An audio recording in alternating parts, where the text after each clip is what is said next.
ABC Solutions owner Rayanne Buchianico joins us this week to talk news from Lenovo and SuperOps.ai, Zoom's ever-growing partner program, and getting Team Sprawl under control, plus a special guest interview with Karl Palachuk on the National Society of IT Service Providers. It's ChannelPro Weekly number 198, My Levono. Hello and welcome to ChannelPro Weekly episode number 198. My name is Matt Whitlock, technology editor, online director, and your host of this fine program for folks like you. And who are you? I don't know why I got to tell you who you are, but I'm going to tell you anyway. You are a bipedal person, probably, that walks. No, that's not what we're talking about. Job functions, what you do, and you are a VAR, an MSP, an IT integrator, an IT consultant. You are one of those people that does networking, computery technology things with other businesses. If that describes you, guess what? You're in the right place. And if you're listening to this, you probably knew you're in the right place anyway, but it's always nice to have reassurance that you're in the right place, and you are. Yes. Let's move on. Joining me this week and most weeks is the man of the hour, executive editor of ChannelPro, Rich Freeman. Welcome, Rich. Welcome. Thank you very much, Matt. And I'm back home in Seattle from Boston, but we spent enough time in Boston last week that I now pronounce the word lobster. Lobster? You got yourself a lobster while you were out there, Rich? So, Rich, it's important to say we did not have a show last week. So it's been a couple weeks since folks have seen our bright smiley faces or listened to our voices. Rich, we were in Boston. Why? We were hosting the very latest of our SMB forum events in Boston to a lovely crowd of IT professionals from around the Northeast. A lot of those kinds of people we were just describing a few moments ago. Yep, but many of them were there. It was a good show. It was a hybrid event, so people could be there in the hotel with us attending an event. We also had many people watching online. We were simulcasting it to an online version of that event as well. So that way folks who aren't ready to go out and join the real world yet, or were, hesitant. We had like some really bad luck in Boston in terms of weather. Rich, what happened? Well, as I said at the very beginning of the show, just kind of introducing things. Hey, folks, someday you're going to be able to tell your grandkids that you braved a hurricane to attend a ChannelPro event, because there was actually a hurricane that passed through, and by the time it got to Boston, it wasn't so bad, but it was bad news in the New York, New Jersey area. And we had some folks from New Jersey speaking and attending. And yeah, there was a hurricane going on last week. Yeah, it came in overnight. It was the remnants of Ida that came through. It's still a pretty nasty storm. And that did keep some people home, or had some people say, you know what, I'm just going to not. There was a lot of roads closed in the area, I guess, because there was a lot of flooding or something. So some people just decided, you know what, online today for me, and that's okay. But thanks to all those who actually joined us in the room there. It was a really good show. What did people learn, Rich? Well, we shared some of the secrets to maximizing margins in cloud computing. We talked about zero trust security. We talked about what we're calling the new normal in customer service. How has serving customers as an MSP changed in the last year and a half after work from home and all these other things. And then we had the, part 4 of Manuel Palachuk's strategic roadmap series, where he's been at each of our events this year, kind of stepping people through the considerations they need to be aware of and adopt to build and execute a strategic roadmap for their business. So tons and tons of great stuff. And if that sounds like stuff you want to learn, and it should be, our next regional in-person event is when, Rich, and where? It is October 6th in Raleigh, North Carolina. And we'll be covering the topics that I just ran through there. And by the way, on October 5th, we have a 3-ish hour pre-day event dedicated to the Internet of Things, which we encourage people to sign up for as well. The October 6th event will be another hybrid event, meaning that if you can't be there in person, you can attend online. That's not true for the IoT deal, but we would love to have you at both of those. Can't wait. Events.channelpronetwork.com is where you register and sign up for those. Come and join us. They're great events. You get a lot out of it. Don't miss it. And the kind of people who go to those events, Rich, is kind of like the person who's joined us right now. to guest host with us, because we are not alone, Rich. We've got a great guest today who we're excited to have back. She is the owner of ABC Solutions in Clearwater, Florida, providing complete accounting, business, and tax consulting services to IFT professionals in the United States and abroad. In addition to accounting and tax, she also specializes in offering Autotask consulting services to MSPs worldwide. Please welcome back to the show. Very excited to have her back, Rayanne Buchianico. Welcome, Rayanne. Thank you very much, Matt. Good to see you. Hi, Rich. How are you doing? Good. How are you? I'm doing all right. Hey, you guys were just talking about that Hurricane Ida. Well, I'm originally from the Philadelphia area, and a bunch of my friends, that are still up there, they took pictures of the Vine Street Expressway, which was completely underwater. So you could see the entrance to the Vine Street Expressway in Center City, Philadelphia. And it was just like this big swimming pool. It was crazy, crazy stuff. What was it like in Clearwater? You were right there in Florida. So it was a little rainy, and so we had a breeze, but beyond that, it flew right past us in the Gulf, went straight for Louisiana, and straight up through the U.S. to the eastern coast. So you got lucky this time. Yes, this time. Hey, and that's not always the case. Usually Florida is like got the target right on the center of us. So we were lucky this time, but my friends in Louisiana and up in the Northeast, not all of them, fared as well. So it was a nasty storm, but hopefully everyone got through it okay. And hopefully when we do our next show in Raleigh, Rich, we don't plan it on a day when a hurricane is going to come. Okay. Can you work with them on no hurricanes for Raleigh? Yeah. I'll get on that. And while we're at it, no tornadoes, no earthquake. Let's just make a disaster-free event. Disaster-free sounds good to me. Rayanne, party. So, Rayanne, you've been on the show with us before. This is your second time guest hosting, so thank you for coming back and doing this Thanks with us for inviting me again. As I always like to say, we've got a lot of new listeners, a lot of new viewers each and every week. So if you can, why don't you tell people a little bit more about you and what you do? So I am the owner of ABC Solutions, as you mentioned a few minutes ago. We are an accounting firm in Clearwater, Florida, and we work primarily with MSPs throughout the U.S. and Canada. And we do everything from day-to-day bookkeeping to year-end taxes and everything in between. And we've added a few things to our service offerings. While Autotask is still the number one PSA that I offer consulting services for, I have a couple of people on staff who can help with ConnectWise now. So we can even work with some of our ConnectWise friends and help them with things like setting up agreements, monthly invoicing, and all of the other fun stuff that goes in with that. I have my own podcast that I do with a friend of mine on the other side of the Atlantic Ocean. So Chris, Tim, and I, have a podcast called PSA Impact. And it's all things PSA and, how to run your MSP better and how to become more efficient, how to utilize your PSA to, really, hone in on service delivery and automation and profitability. And so that's kind of what we talk about there.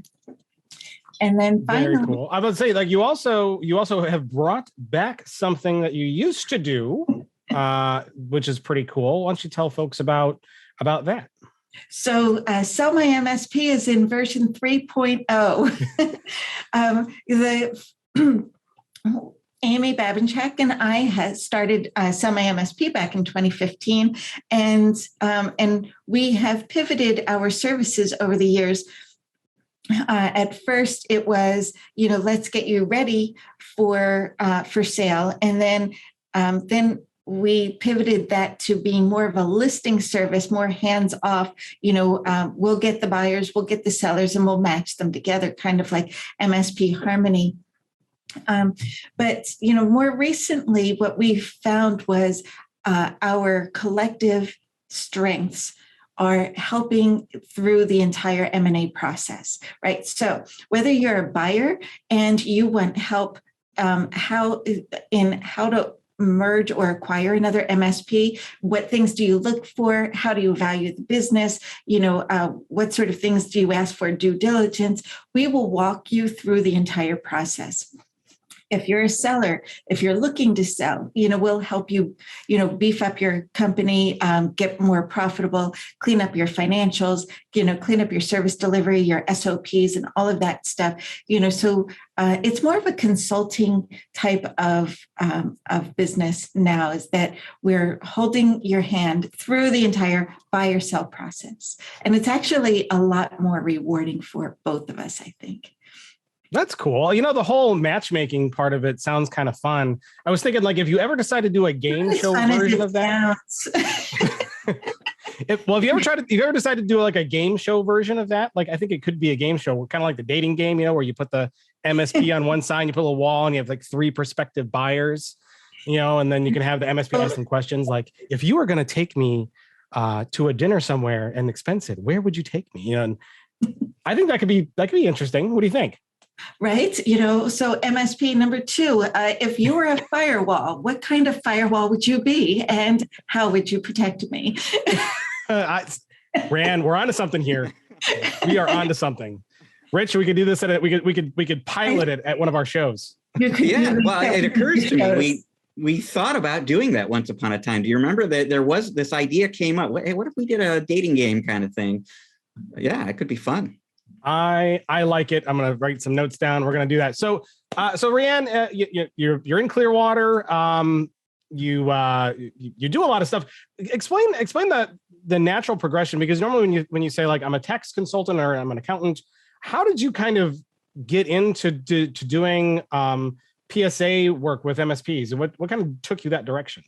So okay, and I could really totally date myself, but it was back in the late 90s when I got my MCSE certification. See, it's been so long, I don't even remember what it was called back then. And at the time, I was working for a CPA firm in the Philadelphia area. So we started marrying the business consulting with the IT consulting, because a lot of our clients were getting taken advantage of by IT consultants. I remember this one company that I was their accountant for. They had 4 people in the company. It was a small architectural consulting company, 4 people in the company. And the IT company came in, sold them 3 servers and 4 desktops, and charged them like, $35,000. And this was in 1990 something. So that was a lot of money. Why not just give every employee their own server at that point? Their own server, right? There was one for a file server, 4 people in the company. How many files possibly have had? They had an Exchange server, which was a different box, and I remember SBS had just started to hit the market, and I thought, I bet you they could have fit nicely into this SBS box, but that's something else. Anyway, so I went and I got my MCSE certifications, and I started getting, my Microsoft certifications, and I never lost sight of my, bread and butter, which has always been accounting. And so when I went out on my own in 2005, I stayed with the IT piece, but I really had to stay in with the accounting. And Autotask came out onto the scene, and I'm in Clearwater because at the time ConnectWise wouldn't sell to MSPs in the Tampa Bay area. So we were left with one option, and that was Autotask. And they started asking if I could help them connect their Autotask to their QuickBooks. And then Harry Brailsford introduced me to Bob Godgart and Lindy Costanza. And it just kind of all snowballed from there. And within, 5 years or so, I was speaking at their conferences. And so I just, I grabbed onto Autotask, and I thought, I'm going to learn everything there is to know about this system. And so here I am. And how important is that? Like, you can make a substantial impact to your customers, because how important is it to kind of have your PSA really dialed in? Like, what kind of things do you see often, and like, what do you do to help them? Oh gosh, the first thing that jumps out at me is usually the big fat Autotask other sitting on the P&L, because they don't have the billing code set up properly to map to their revenue accounts in QuickBooks, or or they don't know how to break them out, right? So let's say that they want to separate their managed services, from their backup services or their security services. And it's really a fairly simple fix inside the billing codes, inside Autotask. But a lot of times, MSPs just don't either have the time or the knowledge, to know how to set it up and make it work. And I hear time and time again how many MSPs out there that call us and say, my CPA is great and all, and I really like them. They've been using them for years, but they don't know the first thing about my business, and they have me. They just want total income, and I need better information than that, right? And I don't know how to get it, and they don't know how to help me get it. And so that's when they seek somebody like me out, to help them set up their PSA system, and just make it all happen. Awesome stuff. And so you're in Clearwater, and it's very sunny there. There's lots of lots of hurricanes. What do you do when you're not trying to avoid hurricanes down in Florida? What do you do for fun? So I used to really enjoy traveling, right? But the pandemic kind of put a hold on a lot of my travel plans. So I'm starting to branch out throughout the United States, and going to see different places inside the US, since we can't get out now, right? And our friends can't get in. So spend an awful lot of time on Zoom. I don't spend as time at the beach as I would like. And I think that, I keep myself pretty busy at work. And, you would think, and I remember when I first moved to Florida, and so I'm going to be right near the beach. I'm going to be at that beach every week for the rest of my life, and you're just going to have to drag me off the beach. Yeah. And it's September, and I think I've been to the beach 3 times this year, and all of them were at night. So, there's that. I would love to spend more time at the beach, but I'm getting pretty good at gardening. I had 2 pineapples grow in my garden this year. So that, and if you've never had a homegrown pineapple, like, fresh and ripe, right off the garden, oh, it's just amazing, Matt. You would. I've never had a homegrown pineapple. Where I'm from, we can't grow things like that around here. But my wife gardens, and she makes tomato. She grows tomatoes, and those are always good. But I don't, when it's growing, I don't really see what it is she's growing, because I see tomatoes, but I'm like, oh, that's going to be spaghetti sauce, or whatever. And she grows zucchinis, and I still don't know what the purpose of a zucchini is, other than to be turned into zucchini bread. So I tell her, like, it would just be easier if you could just grow the loaves of zucchini bread rather than go through the whole zucchini process. My mother said the same thing. She was like, what do you do with a zucchini other than make bread with it? So here's a tip for your wife.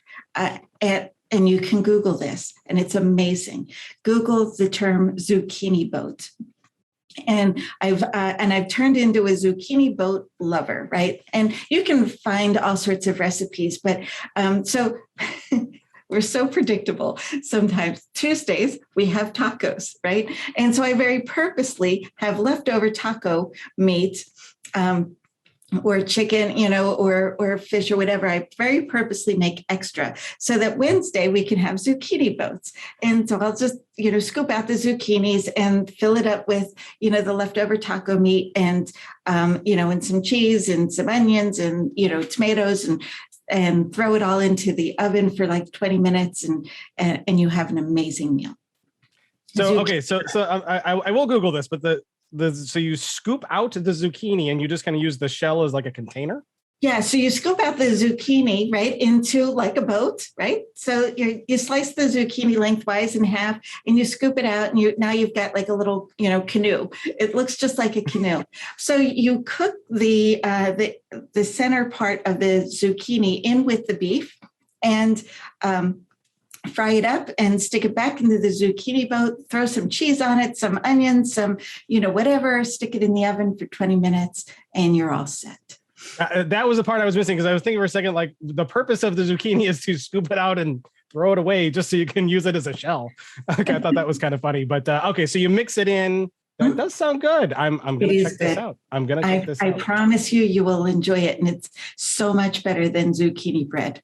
Oh, I don't know. My wife makes a pretty darn good zucchini bread. It's got peanut butter and chocolate chips in this zucchini bread. Nice. It is amazing. I'll have her send you the recipe. It's awesome. Okay. So give that a shot. Rich, I know you were dying to ask something, and I kind of breezed past you to ask her about zucchinis, apparently. So what what was it that I missed? You know what? I would be remiss if I didn't take advantage of your presence here, Rayanne, to get a read from you on something on the Sell My MSP front. Because, 18 months ago, beginning of the pandemic, and we actually talked about this on the podcast here, there were a lot of people who were afraid, economy's grinding to a halt, cash is freezing up. There are going to be MSPs who are sort of forced to sell at fire sale prices, and you're going to see people not getting what they really deserve for their business. And if anything, my impression is in 2020, sort of the opposite happened. There was less M&A activity than maybe there might have been otherwise. A lot of people were kind of waiting for things to stabilize, see where the market was going before they sold their business. So here we are now, 18 months later. How active is the M&A market out there right now compared to what it might be, you think, if this was a normal year? Right. So I'm going to say that the M&A market is pretty active. It's very active right now. People are finding themselves with either extra money in their pocket, or they are COVID weary and just want to go home and go do something else, right? So if you were like on the brink a year and a half ago, 18 months ago, of, okay, this is really exhausting. Well, it's super exhausting now because people need a lot more help. And it's almost harder to deliver it because you've got all of these remote workers all over the place. You're installing agents, on machines that, are not housed behind one firewall. And so now you've got to secure all of these endpoints that are truly endpoints, scattered all over town. And that makes it a little bit more difficult. And if you were looking to get out, and some do, but, I have to say that even still, the buyer's market, the buyer's market is more active than the seller's market. However, I am finding, that as the buyers are contacting people, and they're literally contacting people like through LinkedIn. I can't tell you how many times I've been approached by people wanting to buy my business through LinkedIn. Hey, we're just kind of, asking around the MSPs, because we're looking to acquire as many as we can. And, are you interested in selling? And I say no. And then a week later, another one, no, thank you. And then still no. And we are finding people that have been approached, and have just simply stopped saying no. Maybe let's see what you've got. And then as they start going down that path, they think, well, maybe I could get more. Maybe I should be getting more. Maybe I don't even know what I should be asking, and so that's when they come and seek us out for, to walk them through. And, when the buyer's coming in and saying, yeah, you've got no value here, I'll give you like $50,000. And we come in and say, no, we don't, we disagree. We think that there's a ton of value here, and this is how we valued it. And all of a sudden, you've got a couple of consultants that are taking on the big tech, trying to push you out of your own business. Sounds like something that could be a shorter process if you did it in game show format. That's all I'm going to say. That's all I'm going to say. Yeah. So we should totally do that, I'm going to keep pushing that for that, Rayanne. I think we got something that we could take on network TV. Right. Well, it's awesome stuff, and I want to thank you so much for coming out and joining us. We got a lot of show ahead, so we're gonna plow forward. And what should folks look forward to? I'm going to tell you right now. We've got some news from Lenovo that we're going to talk about. SuperOps.ai is in the news. We're going to talk about that. We're going to talk a little bit about Zoom and presumably their partner program and crazy amount of growth that they've had. Controlling teams data sprawl. Because anytime we can talk about sprawl, I'm a big sprawl fan. We should always include those kinds of stories on the show, Rich, just FYI. We have an awesome interview coming up later in the show with Karl Palachuk. We're going to talk about his initiatives with the National Society of IT Service Providers. Definitely stuff you're going to want to know, because that is going to affect everybody who is listening to this right now, including you. Yeah, you. Yeah, I'm talking to you. You right here. It's going to affect you. You actually have to listen to this and then take action with that. And while you're watching right here, comment below and hit the like button if you're watching on YouTube. If you are subscribed through one of the various audio podcast services, if there's a rating system or a thumbs up, whatever, go and hit that. Give us a good rating and a nice review. It goes a long way of helping reach more people like you. So strap in, folks. We've got a lot of show ahead. Let's get going. Rich, Lenovo is in the news. They've got their entire portfolio. They're doing something as a service. What do they do? Yeah, so quickly, I will catch people up. So as we record this, it is the day after Lenovo's annual Tech World conference, which is about a half hour or a half day conference, 100% online this year. And the big announcement, the thing that they made sort of the centerpiece of the day, was that they have unified all of their as a service programs under the TrueScale brand. So TrueScale started out as an infrastructure as a service offering from Lenovo. That was earlier this year. Sometime back, Lenovo introduced a device as a service program separately for client devices. What they basically did is roll those two things together and extend this TrueScale umbrella to encompass everything basically that they sell. So as they put it, from the pocket to the cloud, smartphones, tablets, PCs, edge servers, data center gear, whatever it is, it's all now available through the TrueScale program. And, it's kind of a big deal if you are a Lenovo reseller, because we know that customers want to buy that way. And in fact, in the article I wrote about this, I think I quoted some Deloitte data that said, it was from a survey Deloitte did earlier this year, 82% of businesses surveyed said that everything as a service is very important or important to their business. So this is how businesses want to buy. This is why both the hardware makers and the distributors are, making everything increasingly available through the as a service model. It's why earlier this year, Dell launched Apex, which is sort of their equivalent of TrueScale in a way. It's why HP has been doing this, why Hewlett-Packard Enterprise has their GreenLake platform. Customers want to buy as a service, and now there's pretty much nothing they can't buy that way from Lenovo. And so that means if you want a Lenovo laptop or a phone or an edge server, you're not buying it, you're renting it. That's what this says, right? Essentially that's how these everything as a service kind of programs work. So instead of cutting a check for whatever it is, $1,000 to buy this piece of hardware or that piece, you sign a, call it 3-year agreement to pay X dollars a month.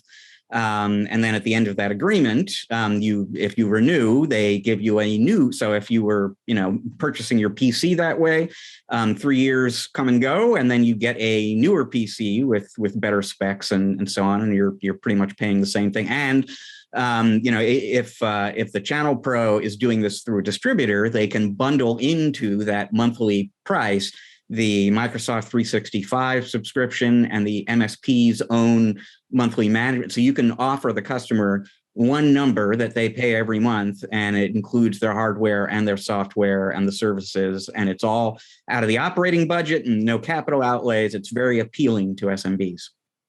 So, Rayanne, as an accountant, can you talk about that difference?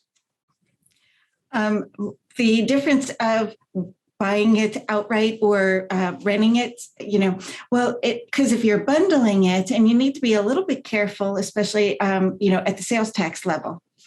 And I'm going through 3 separate sales tax audits right now. So the states are heavily invested in sales tax audits right now. But, if you're bundling something that includes hardware and you're in a state where renting hardware is taxable, then your entire bundle becomes taxable. So if you can't differentiate on your invoice which part is taxable, which part is not taxable, then it's all taxable. So just something to think about for those of you in the US. And however, cash flow wise, I can absolutely say with certainty that it will help your customer budget their IT costs, a lot easier than, hey, I need 10 new computers because all of these computers are like 10 years old. And so now I need to get 10 more.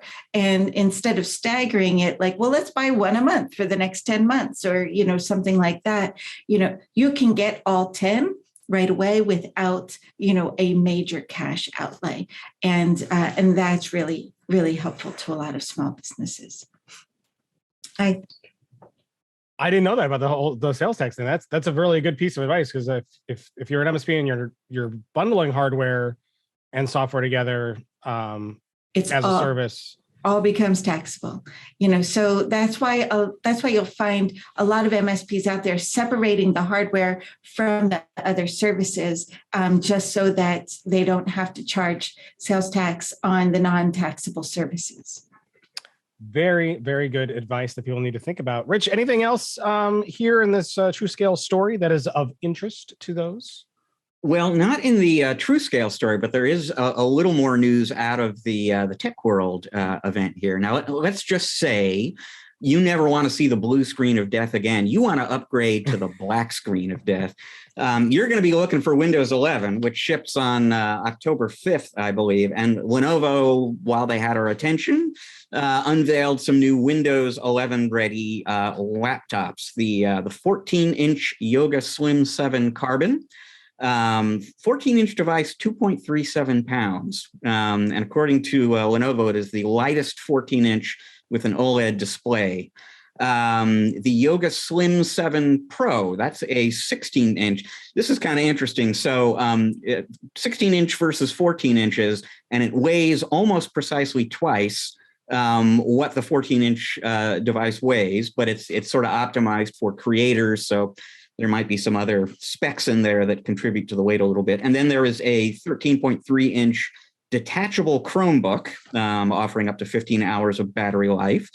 Let's see, some other hardware announcements they made yesterday. There were a couple of new monitors, and then there was a new Edge server. And we're not touching on it in the podcast, but there was actually another announcement from Lenovo earlier in the week. They went to market with VMware on an offering that allows you to use Lenovo's ThinkEdge SE350 server to sort of extend a VMware data center environment out to the edge of the network. They also launched a whole new ThinkEdge Edge server, the ThinkEdge SE70, which is targeted at computer vision and artificial intelligence workloads. Huge part of the Internet of Things, right, is you're going to be watching things and then analyzing that data and acting on the analysis. The closer you can get that to where the data is generated, the faster you can act on it. And so this new device, the SE70, is capable of processing up to 21 trillion operations per second, which I think qualifies as a lot. Yeah, 21 trillion of anything is a lot. But it's always funny because in 10 years, someone's going to come and watch this show, and you're going to say 21 trillion operations, and people are going to be like, what, my calculator does 21 trillion operations a second. Or I can do it on my phone. You know, it's not going to age well, Rich. That's what I'm trying to say. Yeah. But no, it's a lot. So for those future people who are looking at the past, it's a lot today. Okay, just remember that. Good stuff. You know what I thought was interesting with these two new Windows 11 laptops that they're displaying. One is that we're going to see a lot more Windows 11 laptop announcements from not only Lenovo but lots of companies, because it's the way Microsoft is rolling out Windows 11 is really weird. It's like it's only can be sold on new hardware until like next March. So the only way, so if you want Windows 11 and you want it like now, which I played around with a couple of the early builds of Windows 11, it's not ready. Just FYI. But if you're a glutton for punishment and you want it today, you can either join the Insider program and do the betas, or if you want it like on this, you have to buy it on a new device like these. I thought this was interesting, Rich. No Intel in these. You know what? It's a good point. Yeah. Lots of AMD. Yeah. It's a different world, isn't it? When that happens, when some major hardware maker, announces new products and there is no, it was inconceivable a few years ago. And I can think of a few events in the last 2-3 years where that's happened. Yeah, and we're seeing it more and more. So these are Ryzen 7 powered. They look really nice. So we got a picture of one on the site. It looks like a Lenovo notebook. But yeah, the 14 is an OLED display. That is one of the things that contributes to the reduced weight. The Slim 7 Pro is 16-inch, but it's an IPS touchscreen. So that's where some of the weight is coming, because the display is heavier and it's a touchscreen. So that's on there. The other one also has up to the GeForce RTX GPU. So I believe that one it has integrated third-party graphics in that one. It seems like it's optional in the other one. If you add the GPU, you can get a GPU with it though, but I'm sure that'll probably add a little bit more to the weight as well. But they look nice. They look nice. Rand, you like the Lenovo silvery color look? I do, and I have to just do a shout out to my mother, okay? And I'm sorry for this, but every time you say Lenovo, I think of my mother, because she loves her Lenovo, but she calls it my Levono, right? So, and I always have to stop and think, how does she pronounce it? So for my mother's Levono, yeah, I think it's a great new machine, and I may just have to get one for her. So these look like great Levono machines for sure. There's a Chromebook. Even the Chromebook is an Intel, Rich. That's they're putting that on a Qualcomm Snapdragon. That's interesting. That will probably can be the battery life. The monitor is also interesting too. I want to see this more on monitors. I like that they're bundling a lot more like Thunderbolt right into the display, and having more like USB 3 ports, which is pretty cool. So if you're hooking it up to a laptop that's got Thunderbolt, you can do one connection. It'll handle throwing the video towards it. You'll get more USB ports you can plug into, and it's got a downstream USB-C that you can plug into a phone and charge your phone off of, which is pretty cool. It's nice to see monitors do a little bit more. You know what I mean? And I'm seeing more and more of that. Dell introduced something not too long ago that was exactly like that. You can plug both the laptop and your phone in, and yeah, it sure cleans up the desk. I'm sure. Very cool stuff. Prices seem they give pricing for the they did. So starting at $1,289 for the Yoga Slim 7 Carbon. So if you're with the 14-inch, you're going to start at about $1,300. $1,500 for the Slim 7 Pro. $429 for the Chromebook that is Qualcomm powered. And what do they say for the monitor? $769. What's a 27-inch?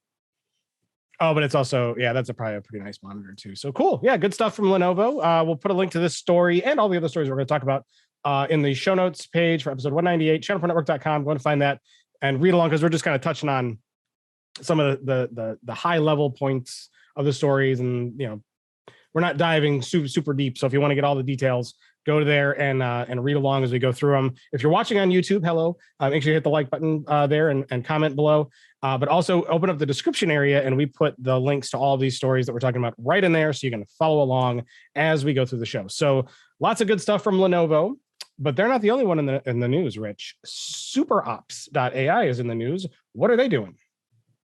Well, I thought I would bring this up. So last week when we were in Boston, I had an opportunity to sit down with somebody from SuperOps.ai. And I will confess, I had never heard of this company like 2-3 weeks ago. But they were at our Boston show, and so I took advantage of that to get up to speed on these folks. So I mean, this company, part of why I'd never heard of them before is they haven't really been around all that long. Early in 2020, they are making a combination RMM PSA documentation suite that they're kind of building out over time. So they are the sort of latest player in the managed services line of business suite game.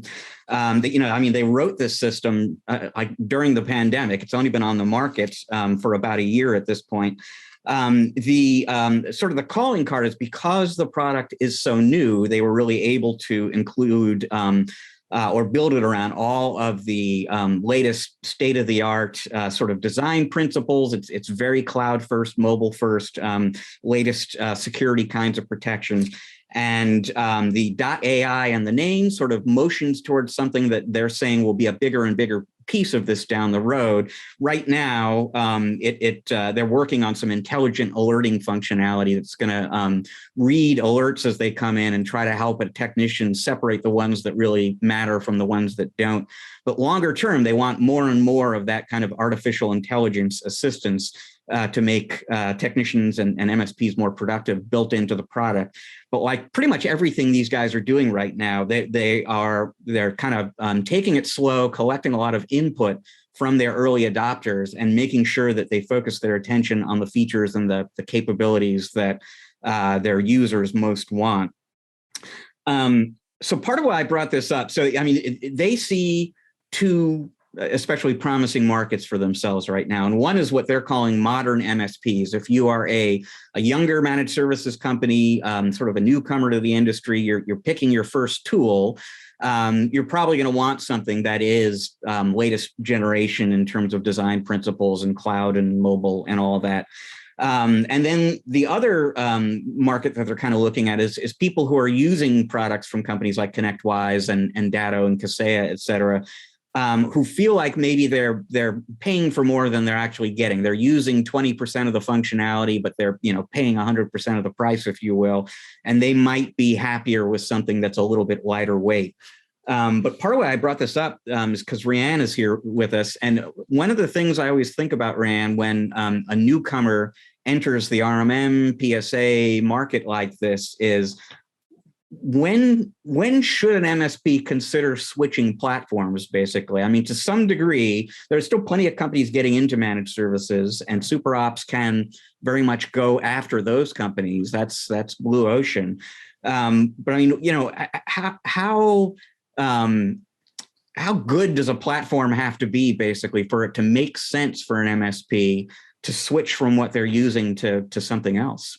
It is colossally hard to switch PSAs, right? And even RMMs. I mean, but the RMM, I think, is a lot easier to switch than the PSA, because you can always open up the new RMM and you can push out the new agent through the old RMM, and so the RMM is going to be a lot easier to switch than the PSA, but the PSA has got everything. It's got all of your ticket history. It's got your customer history, your invoice history, your contracts are all built.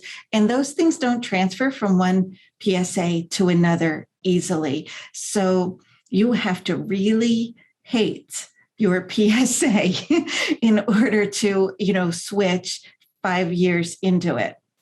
Or like you said, Rich, if you're only in there using it for ticketing, and you've never set up the agreements, and you've never set up, did the invoicing, and you've never, you really haven't used 90% of the PSA, and you're just using it for ticketing, chances are you can probably export the ticket history and move right into a new PSA. So, but if you're pretty, if you're pretty involved in your PSA, switching is not easy. And I've known a number of people who've gone from one PSA to another, and 3 months later, they're just like, I don't know if I should have really switched. Because the grass always looks greener over on the other side of the fence, but they all have their limitations, they all have their pros, and they all have their cons, and it's really knowing which features you can live without and which features you cannot live without. That's probably true of most tools. If you go in depth in any given application or tool and customize it, and the more complex ways you use it, the harder it's going to be to switch to something else. Right. So do you so what would you say then is being nimble with a PSA more important than maybe going in depth, or should you pick a horse and ride it until it's dead? Yeah. Choose your vendor. Choose your vendors wisely, but choose your vendor. And because if you are all in with your vendor, the integration that's going to happen between all of their tools is going to be amazing. And you can set up all sorts of automation and workflows, and really hone in on your service delivery. If you're scattered across a number of vendors, now you have multiple agents on your endpoints. You've got multiple portals you've got to log in, and the more vendors, plus more tools equals more manual work. So if you're looking to automate, and streamline, what you're doing in your business, choose your vendor, and go all in. And it doesn't matter really who that vendor is, because they all have tools that are really, really good. And, it's a matter, like I said, finding the features that you absolutely love and need, and which ones you can live without. So if you're going to look if you were a new MSP, and would you want to look at more of established PSAs, or would you want to look at something like SuperOps, which is a little newer, but might be a little more modern if it suits all of your needs? Right. So, and there was another PSA whose name is escaping me, but I'm hearing more and more about them, and they're new on the market as well. And there's a lot to be said to checking out these new PSAs, because somebody built them because somebody was missing a feature in one of the other ones. And, and they wanted to make something simpler. You didn't want 1,000 clicks, just to get something done, or an invoice out or something like that. So absolutely, spend some time, take a look at some of these new PSAs, because I'll bet you there's some features in there, and some usability that just makes sense to you. You can force yourself into one of the big boys, but finding a PSA that makes sense to you, that you can wrap your brain around and learn to manage your business on, that's going to be more valuable than anything. And of course, if you need help optimizing that PSA, and you pick one that Rayanne's got experience in, go to her for help, and she'll help you make it sing and dance, because that's what you do with PSAs. That's what I do. Awesome stuff. Well, I know we're running a little long. But we have two of the stories we want to touch on real quick. One of them, Rich, is uniquely titled "Zoom is calling." Does that mean like Zoom is actually calling you, or you're getting a call on Zoom, or you should call Zoom to call you back? Is that what's going on here, Rich? All of the above, basically.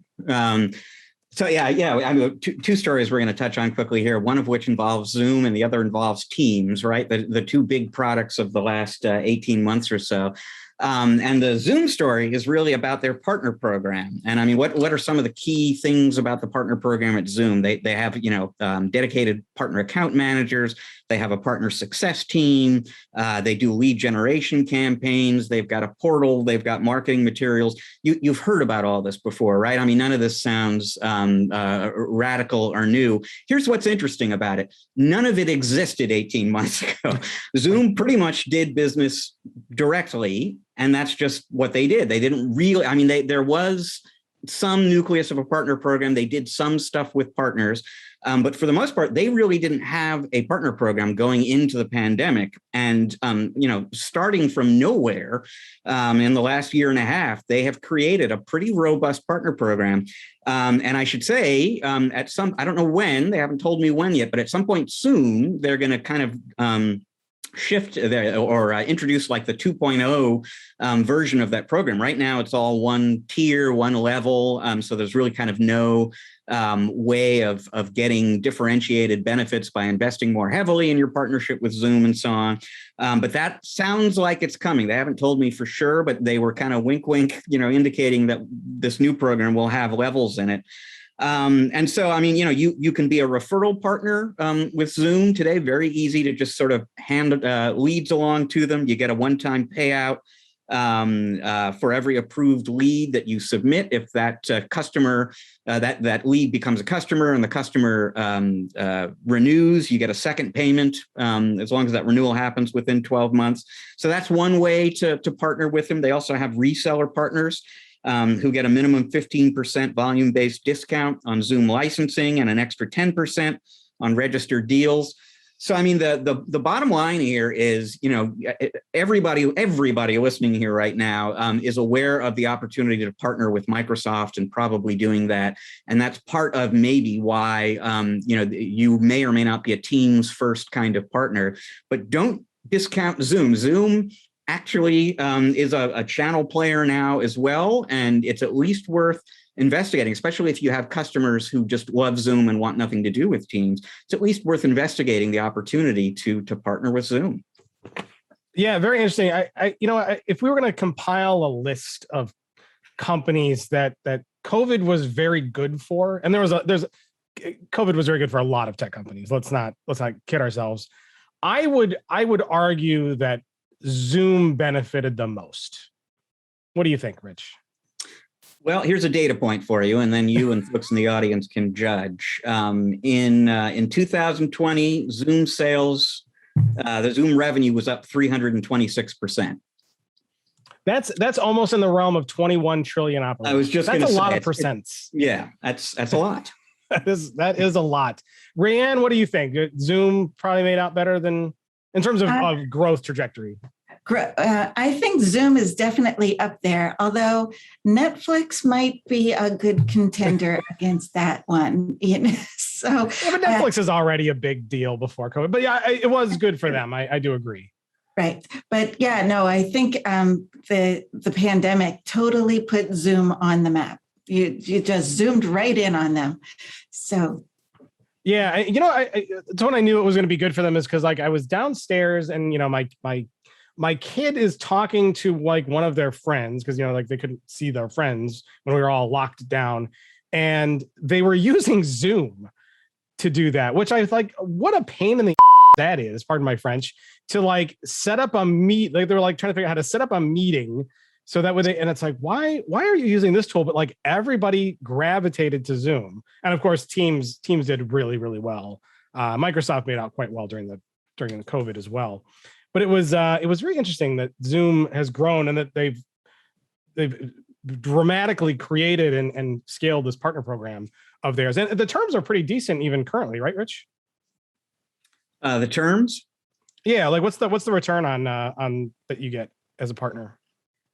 Well, if you're in that reseller category, you're going to get at least 15%, at least a 15% discount and another 10% on registered deals. And it's important that they structure it that way because obviously your customer goes to the Zoom website, they know exactly what Zoom costs, but you can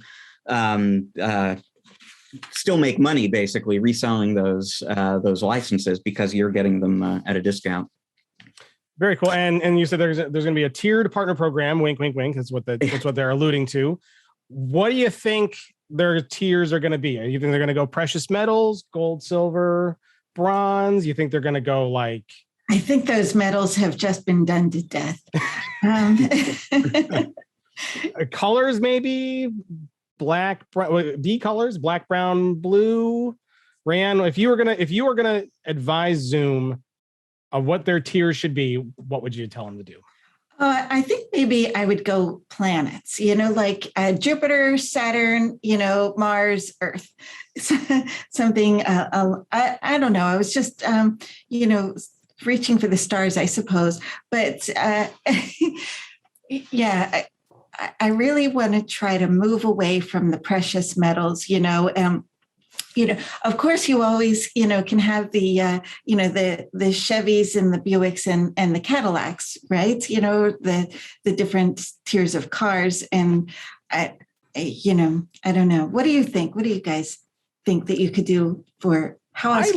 I like the cars one. In fact, I want to rate everything now in terms of cars. So like on a scale of like 1 to 10, we're like 1 is like a trailblazer. And 10 is a Ford 500. I would rate this show like, what would I rate this show? I'm trying to think of car names. This would be a Santa Fe for sure. I don't know what to do with that. Welcome to the Honda Accord of podcasts. We think this is good. I'm not sure. I love it. Yeah, good stuff. So go and check that out on the show notes. We got lots of information here in this article and some links to go check out. So do that. Rich, tell us about Teams, because we got Zoom in the news and Teams in the news, but we're talking about Teams in a little bit different way. What about Teams? What's going on with Teams? Yeah, this is from an article that ran on the most recent issue of our magazine. It's about Teams data sprawl.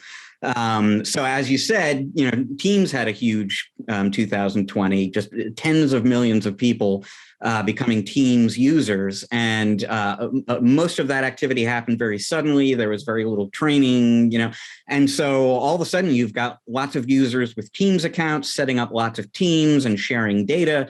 And for a lot of people listening right now, this is at least a somewhat familiar issue. If you are a longtime Office 365 or Microsoft 365 reseller, and you've been dealing with SharePoint through the years, you kind of know if you're not careful, data gets spread out all over the place, and there are compliance and governance issues around that.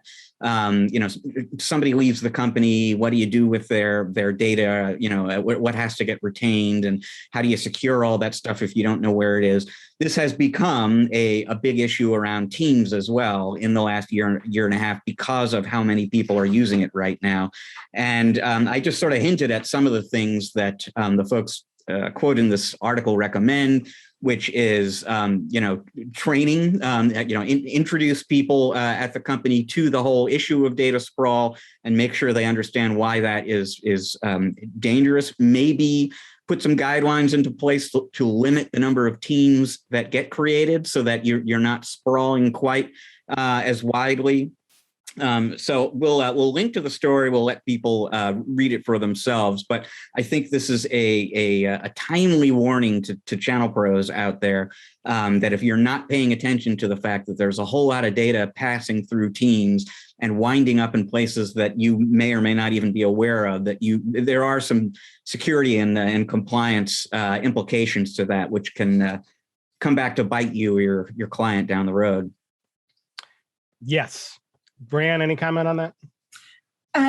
So I have to mention that, the article was super interesting because I can see exactly how that would happen, right? You're on a Teams message and you're chatting with somebody in the office and you say, here, take a look at this file.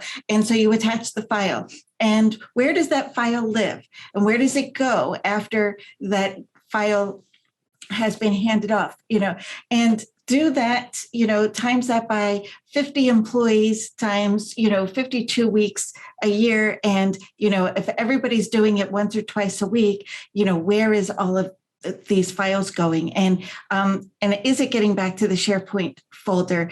And the one thing that the article doesn't mention is how to solve it if it's already there. It tells you how to prevent it, but if you walk in, if you're an MSP and you walk into a brand new company and, you can spot all of this rogue data that's, on Teams, what's your solution? How do you get it back under control? And then you can teach them how to not do that anymore.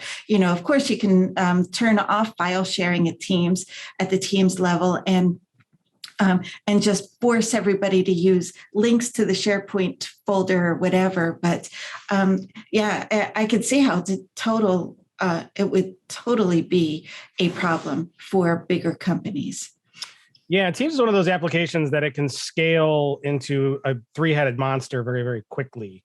And I agree with you. Like when you're attaching stuff, where does it go? You should probably know that. But there's also has to be discussion, and somebody has to have a clear vision of how Teams is to be used in a company. Because if you just let everybody use it however they want, you end up with 85 different teams, 700 different channels, and you might have to be on one of them. So now, you might end up on 400 different teams, or 400 different channels that you have to monitor somehow. That's like a daunting task. So you should probably have a plan in place to kind of control and limit, and have somebody that thinks like, okay, do we need a new team for this? Do we need a new channel for this?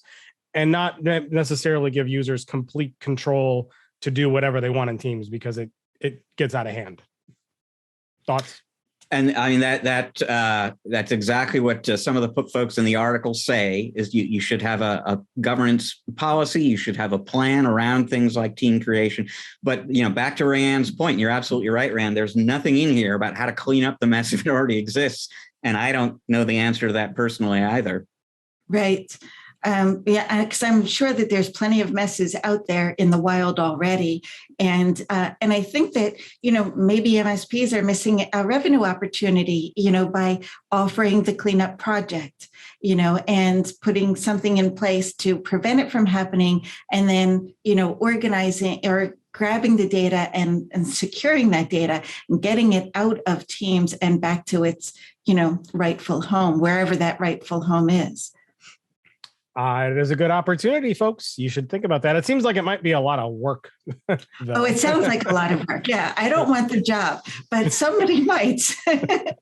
That's a lot of billable hours, folks. So think about that as you go forward. So there's good article. We'll put a link to this in the show notes page. We're gonna move on because we got somebody waiting in the wings.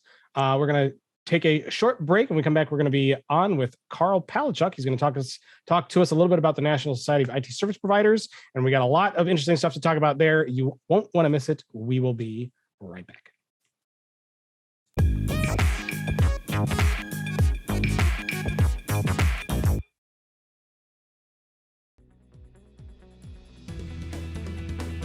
Ready to grow your business in ways you haven't even imagined yet? Tune in to B2B Tech Talk, Ingram Micro's global podcast, to hear what's next in the IT space. Industry leaders, subject matter experts, and more share their valuable insights to provide listeners with the best growth opportunities, with some interesting stories sprinkled in along the way. Listen, subscribe, and follow B2B Tech Talk wherever you listen to your favorite podcasts, because it's time to imagine more.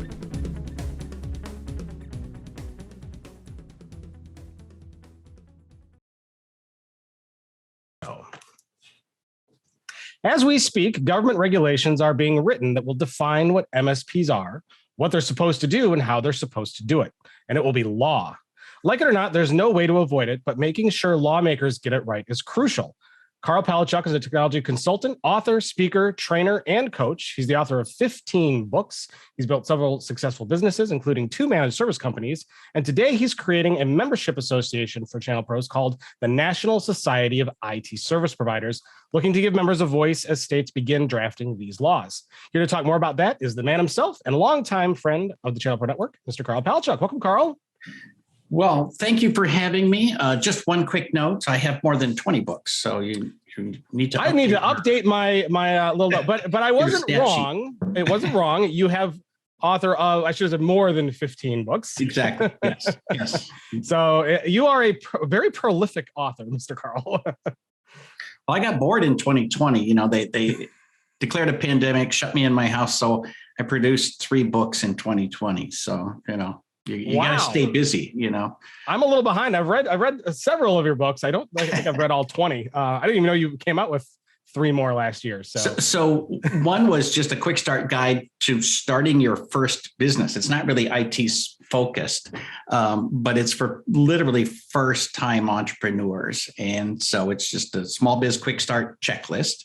And then the absolutely unbreakable rules of service delivery. And then I realized that first book kind of needed something on a business plan. So I wrote an ebook for Amazon on how to create a business plan. So very cool. I don't want to get bored. So yeah, when you get bored, you start typing. That's what you do. So Karl, you've been on the show many times before in the past, but we've got a lot of new listeners and viewers. So why don't you take a few minutes and tell us a little bit more about you and what you do besides a lot of typing? Well, thank you. So I have built and sold a couple of managed service businesses in Sacramento, California, and have been in the industry since about 1995. And, you know, I enjoy helping people to be successful. I like training people. I work with Rayanne to produce a number of classes over at greatlittleseminar.com. And basically, you know, I'm committed. Literally, my personal and professional mission is to help as many IT service providers as possible to be as successful as possible. So whatever makes that move forward, that's what I do. And when you're not doing that kind of stuff, and besides writing, what else do you like to do for fun? For fun, well, I like to write for fun. And I like to read for fun. I also, you know, I do a little gardening, and I have a 3D printer. So I like to, you know, make little things to send to people. And so that's actually, I unintentionally took up that hobby right as the pandemic was starting. So I actually had a pretty productive 2020 pumping out, you know, little name tags and things for people. So kept me busy. Now I know you also like to travel a lot, but I don't know if I've even talked to you since the pandemic kind of was unfolding. Did you stop traveling for a while? Have you been anywhere since? Well, so my last travel in 2020, I managed to put in about 60,000 miles in January, February, March, and then got stuck home. So I haven't traveled much since then. I am doing a road show on September 16th in Providence, Rhode Island, and doing some personal travel. But, you know, basically I'm tiptoeing back out. As a rule, I go to shows where I get paid to be there. So right now that market hasn't returned yet. Very true. Very true. So let's kind of switch gears and kind of talk about one of the other things that you did, clearly because you got bored, is you decided to create a new association for MSPs, aimed at kind of, as we said in the beginning, kind of having a seat at the table as some of these new laws get written up. Rich, do you want to kind of give us just kind of the quick overview of kind of what's happening with states and some of the legislation that we're seeing? Yeah. Well, I guess just to set things up a little bit, I mean, you know, obviously, anyone who's listening to this podcast or watching this podcast right now is familiar with the fact, has been for a long time, that you know, security problems are rampant. Ransomware is this huge issue. But it really became a national headline. You know, earlier this year, you had Colonial Pipeline, and that was preceded by SolarWinds and Kaseya. After that, it really became part of the national dialogue. And along with all of those news stories about ransomware and other incidents, legislators, the Biden administration, state governments, a lot of people are suddenly paying attention to IT providers and what they do, and asking the question, why aren't they doing it better? Why are, you know, all these people getting attacked? And so there's been, you know, we've even spoken about it on the podcast before. I think a lot of us knew that there was legislation headed for the IT service provider space for a while there. That process has gotten accelerated right now. And the question is just, Are, channel pros, are the folks who read our publication, listen to this podcast, going to kind of wait and see what happens and deal with whatever that is? Or are they going to be part of the process of defining that? And Karl, as I understand it, and we'll talk about this because there are actually two really important things that you're doing with this group, but the number one impetus was to be a part of the conversation about what these laws look like. Well, so all of us here have been in this business a few years. I won't say we're old, but this industry has grown up dramatically in the last 2 decades. But today you can literally hire somebody with 10 years experience running a front office for a managed service provider, or doing sales for a managed service provider, or providing tech support, or being a service manager. That didn't used to be the case. And so I think it's time for the industry as a whole to take a step up in professionalism. So I started by writing a series of blog posts that basically became kind of a manifesto that I call the 9 pillars of transforming an industry into a profession. And the point there isn't just about legislation, but about the entire industry. We still have people who are truly amateurs. They are not professional. We have bad actors in our industry.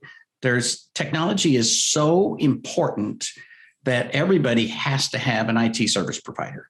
And very often they're being ripped off. And I don't want our industry to be like car sales. CarMax came into existence because there's so many bad actors in car sales. People literally go in assuming they're going to be ripped off. And I don't want it to be that way with our industry. And so the pillars are basically on how we transform our industry. And a lot of that is related to professionalism. But a key piece of it, a lot of it is driven at this point in time because of ransomware. And, the state of Louisiana defined managed services in writing, in legislation. I don't think it's a particularly good definition. It was done without the advice or consent of managed service providers, right? And recently, CISA, a government agency, published a paper that's called Risk Considerations for Managed Service Provider Customers. So this is literally a 9-page document for small businesses on what you should do to engage a managed service provider and protect yourself. And there's kind of this sense like they have to protect themselves from us. And if you're listening to this podcast, you're one of the good guys, right? I think the people who are professional, are leading this, have no fear of legislation, except the fact that we don't have a seat at the table. And so we have decided that, what we want to do is invite ourselves to sit at the table and to have some voice in what comes out. And we will not be perfect and we will not get our way all the time, but we will have some influence. And I think it's useful for us to acknowledge that this legislation is coming, whether we want it to or not. And so your options are not no legislation or some legislation. Your options are to sit at the table or sit on the curb and watch it all pass by.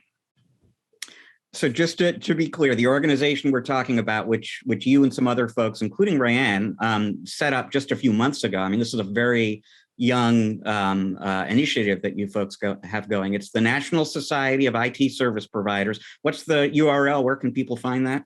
It is nsitsp.org. And Rayanne is on our board of directors. So in fact, she created the paperwork to get the actual corporation and nonprofit going. So I immediately called on her because she's got talents that nobody else has. Little sweat equity there too. She did that work and now she's on the board. That exactly. Makes sense. It's the way it should work. So I want to come back to the codes of content, but let's talk about the legislation piece of this, because right now, and again, at this point, what you're really just trying to do, as I understand it, is form this organization, recruit members, appoint a board. We'll come back to that.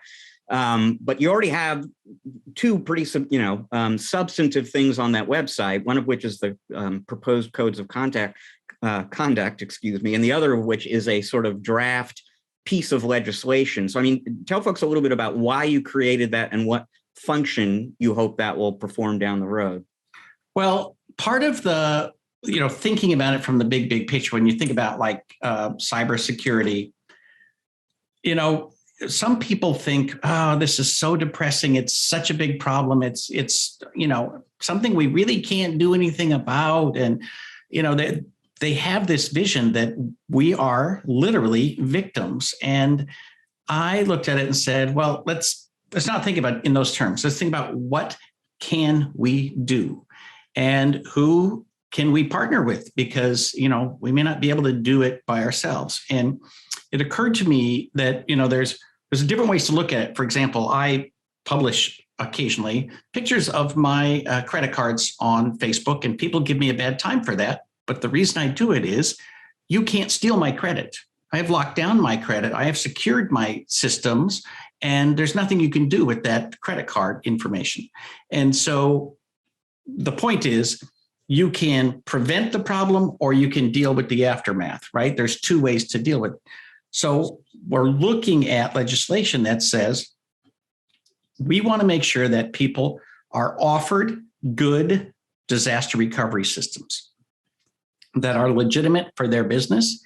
And if they say, no, I don't want that, or I can't pay for that, then we need to relieve the IT service provider from being liable. Because right now, if you manage somebody's IT and they get ransomware, they will, and we've seen cases where they do, sue the managed service provider.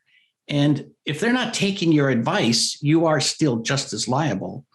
And there's no way to limit that liability without having some law in place that allows you to limit liability. You can sign a piece of paper that says, I promise I won't sue you, but that's completely useless.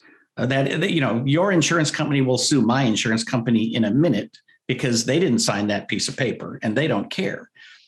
So what we want to do is to say, look, let's address this liability issue as a way to promote professionalism, get people to offer the appropriate services, and also to get small businesses to accept those services or relieve us of the liability. And I believe that we can partner with insurance companies because once somebody has been offered these services and turned them down, the insurance company should also be relieved of liability. And so I think it's in their best interest. And there will be resistance from state legislators and others who are like, no, the big rich insurance companies must pay for everything. But the insurance companies already have a strong lobby in place. So I think that they should partner with us, and I think they will take our side for the most part. Again, what we have is a rough outline, and what it ends up with won't look exactly like this ideal legislation, but at least, like I said, we'll have a seat at the table. And so the idea, as I understand it, eventually you hope to have at least one sort of volunteer coordinator in all 50 states. And, they will either bring this draft legislation to the state legislature in response to some move by the government to regulate, or proactively approach the state government and say, look, I know you're thinking about this. Here's a good starting point for that process. Is that basically the idea? And then, like you said, you have a seat at the table. You're working with the government on what the law ultimately turns out to be, as opposed to just reading the newspaper and waiting to see. Right. I learned a long time ago that if you show up to a meeting with an agenda and nobody else shows up with an agenda, it's very likely that people are going to follow your agenda, or they'll at least say, well, I don't want to talk about number 3, and they'll follow the rest of the agenda. So I think it's useful to show up with something in hand. And I am starting to work with some IT service providers in California. And many people, including Rayanne, have volunteered. I mean, just when we started asking for people to sign up, people sent me emails and said, I will take over this state and I'll manage this state and I'll do this. And the next thing that happened is that people started contacting me and saying, well, I know somebody who's the head of, for example, the cybersecurity subcommittee of the state assembly. I'm like, why do we have a cybersecurity committee? People who say, there is no legislation coming, like they're forming committees to address these issues. If you don't think those committees were created to form legislation, you are fooling yourself. Like, this is real. And so I think that we just, we're almost behind the gun here because there's so much activity that has to take place, and it's going to happen quick. And we just need to move as fast as we can. Now, you mentioned Louisiana. As far as I know, that's still the only state in the union that actually has a law of this kind on the books right now. And it's a very simple. I remember writing an article about it a year or two ago, and I decided I was going to go read it, thinking that this was going to take me a long time. It's like 4 pages long. Right. And all it does is it says, here's what an MSP is, here's what an MSSP is. If your customer gets hit by ransomware and they pay, you've got to report it to the state. I think if there's a breach, you have to report it to the state, and then you have to register with the state if you meet the definition of an MSP or an MSSP. And then any government body can only do business with registered MSPs or MSSP. And that's it. That's pretty much what it says.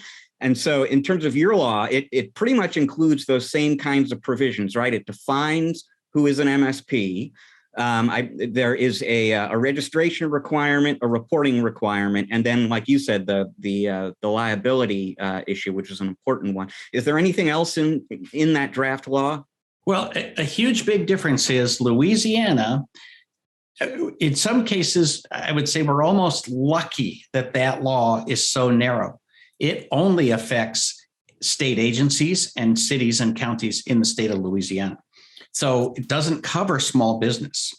And we know the next step is to cover small business. And so one piece of this is to register. If you think about, like, where I live, we have a thing called the State Contractors License Board. So when you register, you put in the fact that you have a legit business license, you have workers' compensation, you have liability insurance, and you have a state contractor license board number. It's not a super difficult thing to do, but it means I can go check to see whether you are a legit business. So we want to do something similar to that. And, there will be some cost to that, but it's not going to be huge. It's going to be, probably $100 or something. But basically, it allows there to be a list of people who are taking their industry seriously. And then we require small businesses. We don't require them to use somebody on that list, but we require them to be offered services. So if you're on the list and you offer these services, you need to offer it to your clients. The important thing is we're trying to be careful about people who are in IT, but don't offer backup and disaster recovery. You might set up professional speaker systems or home entertainment systems or security systems or lighting or signage, right? There's 1,000 things that don't involve backup and disaster recovery. So you have to make sure that you say, look, if you don't offer these services and you can't offer them to your client, then you also can't be held responsible for ransomware. Now, having said that, you need to work with somebody who manages all of your IT, because the signage might be a way to get into the network and it might create some security holes. So it's got to be done the right way.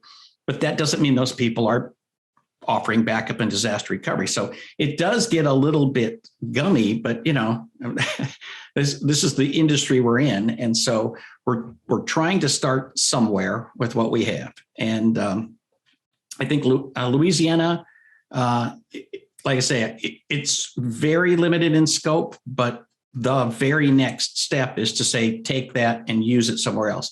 I don't think that theirs is what I would call model legislation. But the big picture is this has to start in the 4 biggest states: California, New York, Florida, and Texas. And so Rayanne's going to take care of Florida. I'm going to take care of California. But I also have been, I wouldn't say bugged, I have been contacted by many, many people from other countries who want to get involved and want to do something in their country. So this will be, it'll go down to the States, but it will also go out to other nations as well. That's just a matter of time. It's just got to happen. So Rayanne, you were one of the first persons involved in this. I believe the first 3 people who kind of got together to talk about this were, Karl, you, and my other podcast co-host, Eric Simpson. So I mean, what was it about this project, this mission that felt important to you too, as you know, as it clearly does to Karl? So, well, we've been talking about this for a number of years, and it's been passed around. We've contacted different, associations to see if they wanted to take on this task of, starting an association to improve or increase the level of professionalism inside the channel. I liken it to here in Florida. You have to have a license to be able to cut somebody's hair, right? So hairdressers have been elevated to, a level of professionalism above IT professionals, right? So, and you are at the core. MSPs are at the core of, what happens in a business and how a business operates, and it's really, I think, important to have a standard of, what is acceptable behavior, what's acceptable professionalism. The MSPs out there, like Karl was saying earlier, they are getting sued because their customers are being hit with ransomware, and the customers and the insurance companies are winning, and the MSPs, and I've seen it, have been handed, settlements in millions of dollars. So really, if it boils down to, MSPs are being held to a standard, and that standard is not defined. And without the definition of the standard, we have very little hope of actually meeting the standard, because that standard is getting defined based on whatever the latest lawsuit is about. I'm an accountant, and I have a code of ethics that I have to follow. I have to have my annual, continuing education, and I've got to be retested from time to time. So there are all of these different hoops I have to jump through in order to stay, in business and licensed, and be relevant in my field of study. And that's what I want to see for the IT community as well. Yeah, and that's a great segue into the sort of professionalization piece of this project. So, I mean, one big part of what's going on is laws are coming, like it or not. If you don't want the state government defining who is or isn't a hairdresser, you probably don't want them defining who is or isn't an IT provider. And so let's get the channel pros a seat at the table. But there's also that idea, and it's interesting because these laws we're talking about they include a definition. What is an MSP? And that cuts two ways, right? I mean, that tells people who meets the minimum professional standards for being an MSP and who doesn't. And so, Karl, I can remember attending a panel discussion that you were in. This is probably 3 years ago. And I remember this topic came up. I can't remember which side you took on this, but I remember the topic came up of, should MSPs call themselves MSPs? Because there are so many of these incompetent IT companies out there calling themselves MSPs that they've sort of tarnished the name. I mean, that's as good a sign as any that there's some need for professional codes of conduct. So, I mean, what do you ultimately hope this code of conduct that you proposed does? I mean, is it like a seal of approval that you want small businesses to look for? What's the ultimate function in terms of policing who gets to call themselves an MSP, if you will? So the code of conduct is really something where I think we as an industry need to say publicly, these are the things that you can expect from a professional. And part of it is to hold each other accountable, but also to say, these are the publicly facing promises that we as an industry make. And it's things like transparency. I've seen people literally for decades arguing about whether or not you should give customers the password to their own router. And I sort of feel, and I'm written this down in several books. The client has paid for this data. They own it. The software should be in their name. The hardware should be in their name. The documentation should be given to them. They have no interest in destroying their own network, right?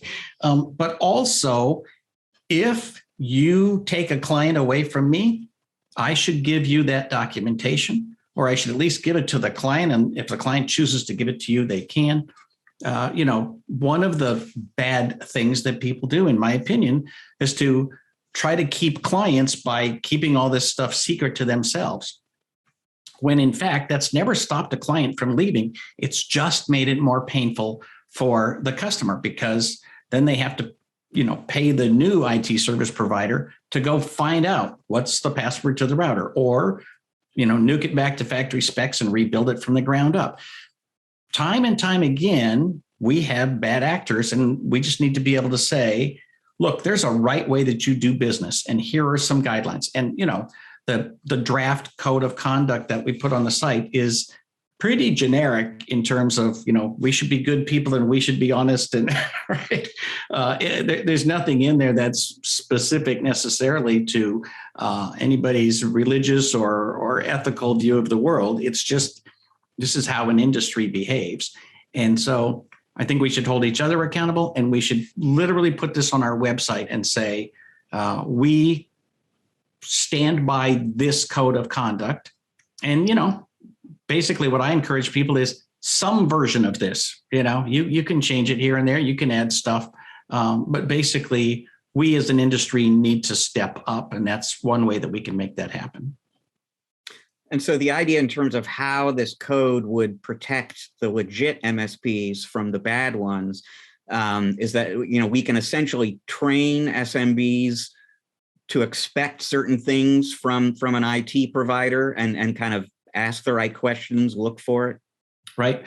I will say, the Louisiana law is one thing. Another law that we've all been touched by is HIPAA, which in my opinion is a great example of the worst possible kind of legislation anywhere in the history of the world. It literally says, these are our goals, and you have no guidelines, and there's no checklist, and there's literally nothing you can do to say that you're HIPAA compliant until last year, when the government specifically said, NIST has got some guidelines. If you follow that, you can be HIPAA compliant. But for 20 years, we had a law with no guidelines, and it was just bizarre and stupid, in my opinion. So that's what we don't want to do. So when we say that we want to have some public facing stuff, the good side, what HIPAA was intended to do, is to be able to say, look, you've got a relationship with a doctor or a hospital system. You should be able to take that data and move it to another system with no questions and no repercussions. And you can move your medical records somewhere else. That's the portability part of HIPAA. Those are the kinds of things that we should have in our industry. You should be able to go to a client and say, if you've got a legit IT service provider, then they should give you all of your documentation so that you can go to another managed service provider and hire them. And that should be something you do. It's the same thing in finance, right?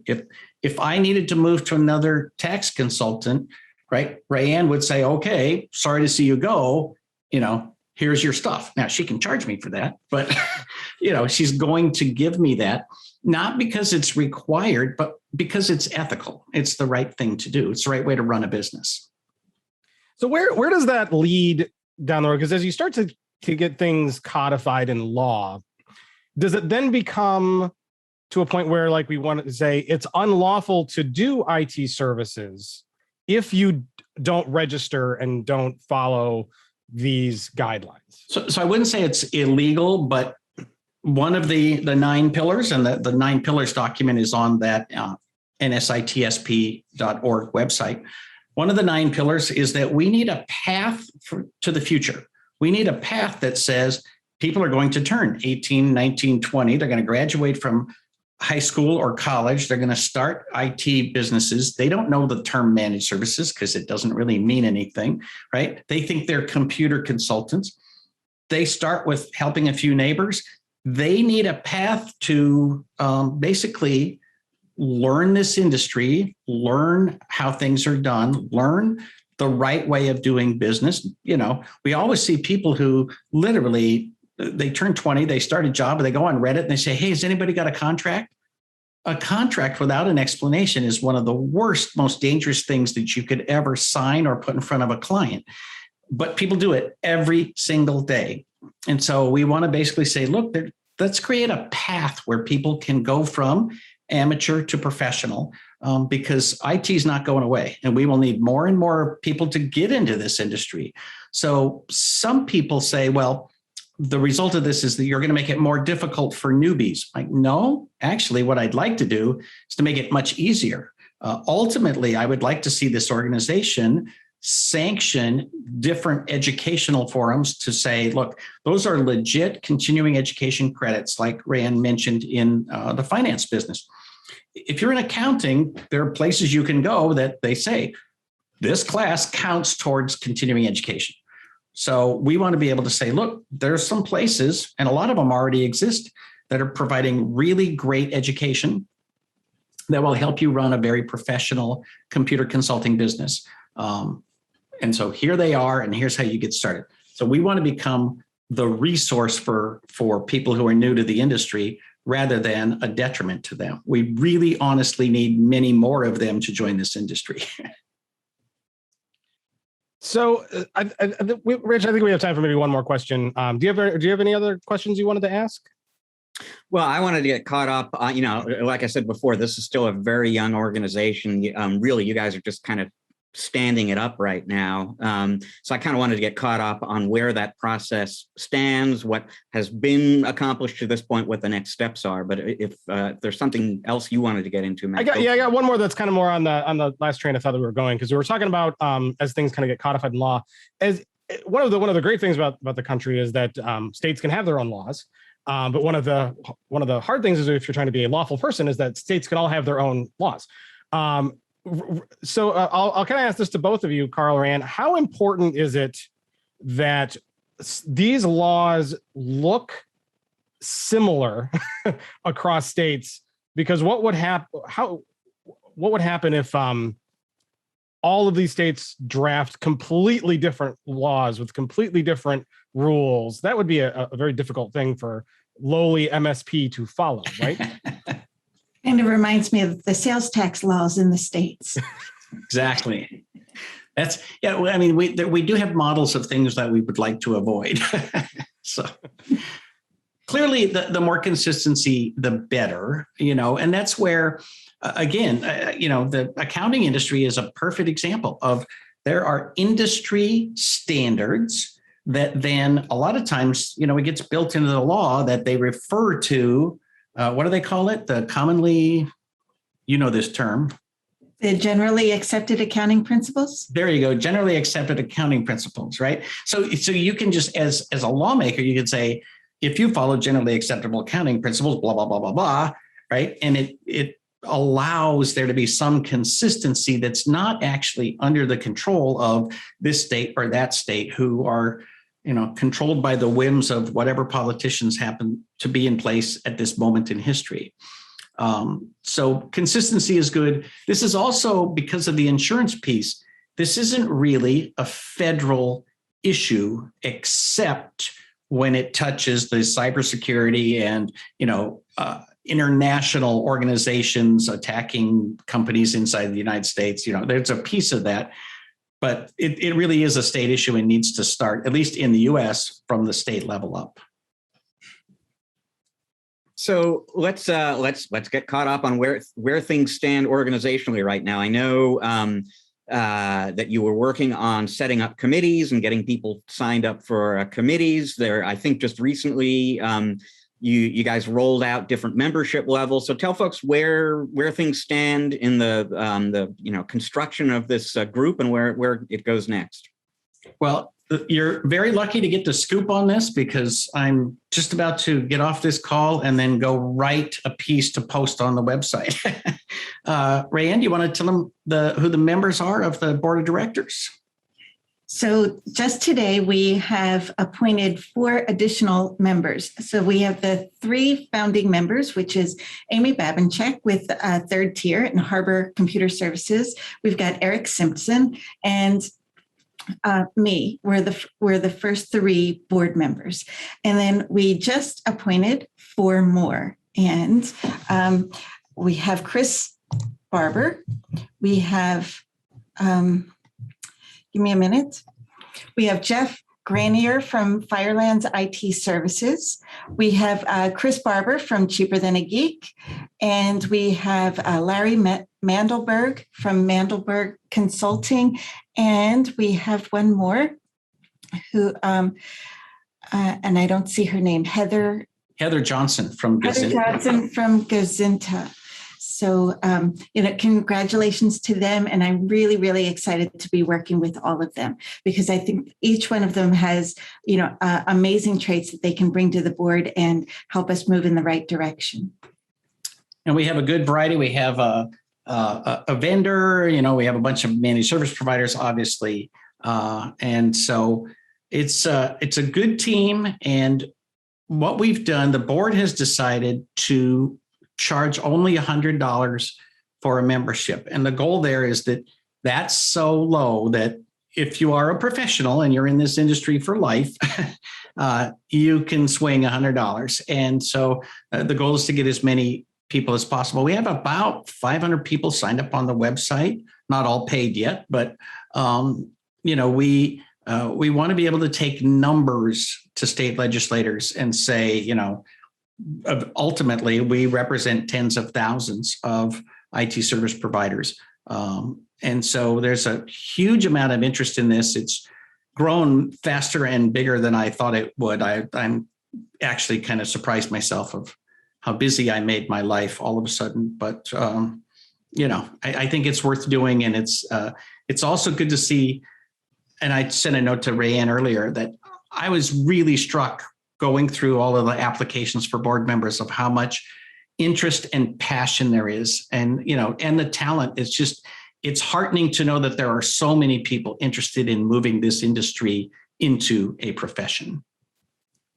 I think you could probably attribute some of that interest to the fact that if they don't get the laws right, I think there's even a quote in here from you that says it's really hard to change if they get it wrong. You know what I mean? So how important is it to get it right?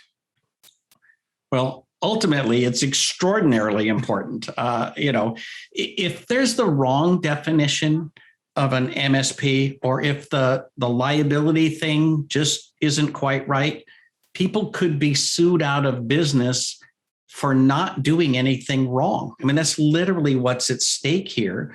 You could go touch somebody's computer and then they get ransomware and they come to you. I mean, we've all had people who come to us, 5 or 6 years later and say, hey, you set up my firewall and now we're under attack. I need you to come and do something. We're like, dude, I haven't seen you in 5 years and you want me to be responsible for your firewall? That's not happening. But, clients don't know what they don't know. And they want to hold us responsible, and we should want to be held responsible.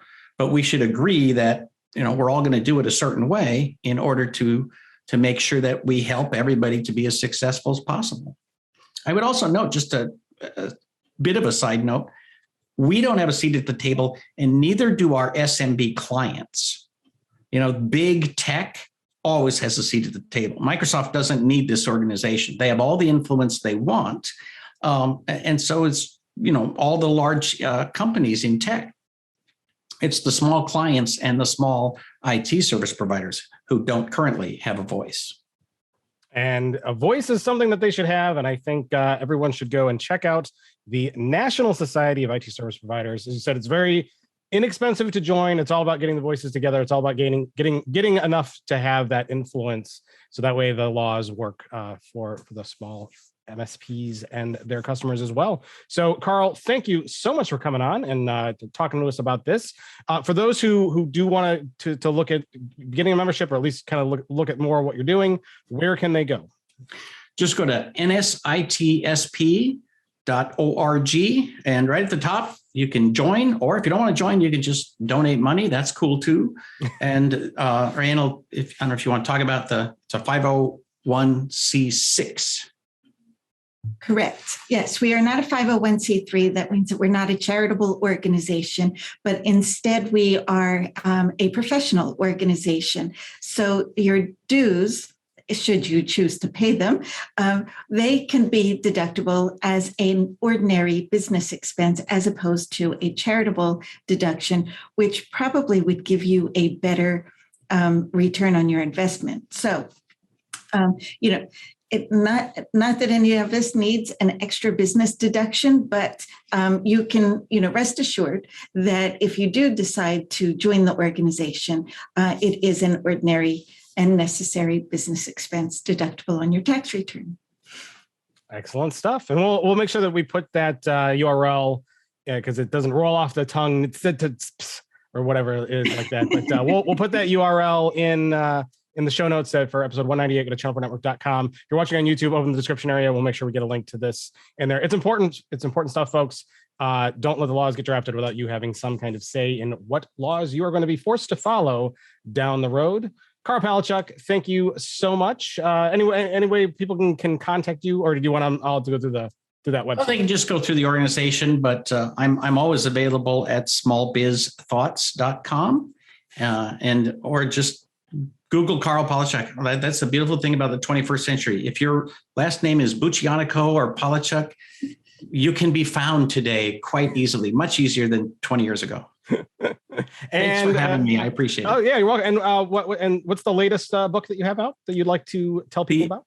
The Absolutely Unbreakable Rules of Service Delivery, which is not really IT specific, although I think it's a 7-chapter download for 7 additional chapters that are IT specific. So it's available everywhere, as they say. Awesome. Go and check that out. Maybe we'll find a link to that book on Amazon and put that in the show notes for folks as well. So thank you so much for being around and for coming up and talking to us. And hopefully we'll see you back on the show again soon. For everyone else, we're going to take a short break. When we come back, we'll be on the other side with Rayanne Buchianico and Mr. Freeman and myself for a little bit of end of the show fun and discussion. You won't want to miss it. We will be right back.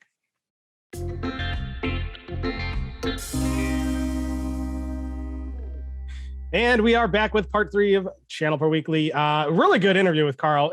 First, it was great to see him. I haven't talked to him in ages.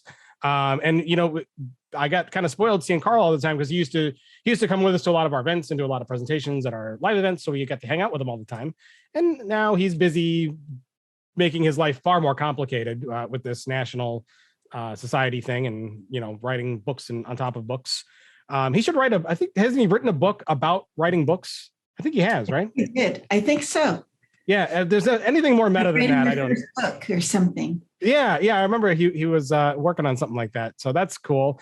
Rich, any standout things from that interview you wanted to highlight? Yeah, I would just point out that, and we kind of touched on this very briefly during the conversation there. I mean, the reason Karl and Rayanne and Eric and these other people are sort of stepping up and launching this initiative is because other organizations that might have done it for various reasons of their own. I don't, criticize them for this, but, CompTIA, for example, just didn't feel like this was something they could or should do. So, I mean, groups that could have done something to address this need haven't done that. And so, practitioners themselves, channel pros themselves are stepping up to do it. And I'm glad there are people who are willing to invest the time and make the sacrifice to do that. And I encourage people who are listening or watching right now to, if nothing else, go to the website, check it out and see if it's something that you want to be a part of, because this is very much a grassroots effort. Very cool. Rayanne, any thoughts about our discussion with Karl? And I mean, you're a board member on this organization, so you have a lot of insight to it. But any highlights from the interview? So one thing that I noticed is that we talked about the board of directors. We named all of the board of directors, and you might have noticed that Karl's name was not one of them. And so we never actually said this during the interview, but Karl has been appointed the executive director. So he's the guy leading, we're there to help guide, the direction, but he's the guy at the helm. He's the one steering the ship. And, and I can't think of a better person for that job. And he's so organized and, he really, has a clear focus on what he wants to accomplish. So I'm really excited. It is a grassroots effort. And you'll likely see a lot of familiar faces and names, of people that are involved with the NSITSP organization. So I hope people come and join us, because I think we're going to do great things. I'm hoping. Yeah, I do. Now, does that position, does he have to like wear a special hat in the meetings? Like, because you said he like steering the ship. You should make him wear like a captain's hat. Like a captain's hat, right? Or like a wizard, cone or something. We could do something like that. Maybe we get him a new hat for every meeting, and just keep swapping them out, and that could be fun too. Because you got to keep these things fun. I mean, board meetings are board meetings, right? People get bored in board meetings, so you gotta liven them up a bit. And he looks good in hats, so that's good working out for him. Okay. All right. I'll make a motion at our next meeting. I move to have Karl wear a new hat during every meeting. And it's got to be a funny hat. Right. Well, I guess he could have a normal hat day every now and then, but it should be a funny hats. Right. Not just like your regular fedora or something, So Rich, if you were going to have Karl wear a hat for the board meeting, what hat would you want him to wear? The very biggest cowboy hat made anywhere, like a 15-gallon cowboy hat. I love it. I like the wizard hat. That's a good one. I think if you've ever seen Mortal Kombat, like those kind of rice patty, big pointy hats that are like a big triangle, like Raiden wears in that. I think one of those would be like spot on. All right, I'll make it happen, and I'll take a picture. I'll take a picture for you. I just need video or photographic evidence, and then I will be happy. So thank you. All right. So moving on here. So Rayanne has been on with us before. We usually like to have a little fun with our guests at the end of the show, and we've played 5 questions in the past, and 5 questions is a great game, and we'll definitely continue doing it going forward. But we played that with her, and we're going to try something new. I don't know if it's going to work, so folks, bear with us. This might be a train wreck of epic proportions, but I kind of came up with a concept, probably, but we'll see what happens. So I'm going to call this game, What Would You Do? And here's the idea that I want to do. So Rich and I will create a couple scenarios on the fly, as we do with 5 questions, where we give Rayanne a scenario, and then we ask her what she would do. And I'll do the first one just so you got to get a sense here of what we're going for, Rich. So here's the scenario. Rayanne, you have been miniaturized, and you are being chased through the living room by a giant vacuum cleaner. Okay. Now you have, in order to save your life, you have one of 2 options. You can either try to get to the electrical cord to unplug it, but it's on the other side of the room, or there's a toy statue thing that you think would stop the vacuum cleaner roller from crushing you. Which you can only go for one. Which one do you go for? What would you do? Okay, it depends on, of course, how miniaturized I am, right? Because, if it's like the Incredible Shrinking Man miniature, where I'm about this big, chances are I'm not going to be able to pull that cord out of the wall. So I think I'm going to have to go for the toy. If I can get the toy, between me and that vacuum cleaner, then, the vacuum cleaner can suck on the toy, long enough so that I can get the hell out of there. Smart. See, that was well thought, because I didn't think about the physics part of being miniaturized. Yeah. Very, very smart. She's going for the toy to save her life. Rich, over to you. Well, so it'll be a similar sort of thing. So you had her getting, miniature. I'm going to say you are now invisible, Rayanne, and you can either tell the people around you, hey, I'm here, you just can't see me anymore, or you can spy on everything they're doing. What would you do? There is no way I would tell anybody I was there. I mean, who passes up that kind of opportunity, right? Because you can just, you can walk around and, figure out, and I'm not a micromanaging kind of, boss lady at all. But, if you ever just want to be a fly on the wall, I probably would go, to visit my parents and my siblings as they all are together, because we're an Italian family, if you hadn't figured that out by now, so they call us the loud family. And most of the time, I just want to be a tiny little fly on the wall. And I think that would be the perfect opportunity. So there's not a chance I would tell anybody I was in the room. Awesome. I think I would be in your shoes too. Who would want to pass up that opportunity, right? Who could? That's like a dream opportunity, right? It's like if you had a superpower, how many times have you said, I wish I was invisible, just for a day, like the Invisible Man, where you start peeling the tape off, so that they can't see you. I always put a caveat to that though, because like I would say, like, I wish it'd be cool if I could make myself invisible as a superpower, but I always say it'd be cool if I could make myself and whatever I'm wearing invisible. Would be good, because if you otherwise, like, you'd have to walk. Wears off, and now you have no clothes, and you're in the middle of a shopping center. It'd be a little awkward feel, even though you can't see yourself, you're gonna know you're naked, and that would be kind of weird, And you're just outside of Chicago. I mean, you wouldn't be able to enjoy your invisibility in wintertime, right? I mean, you're just freezing.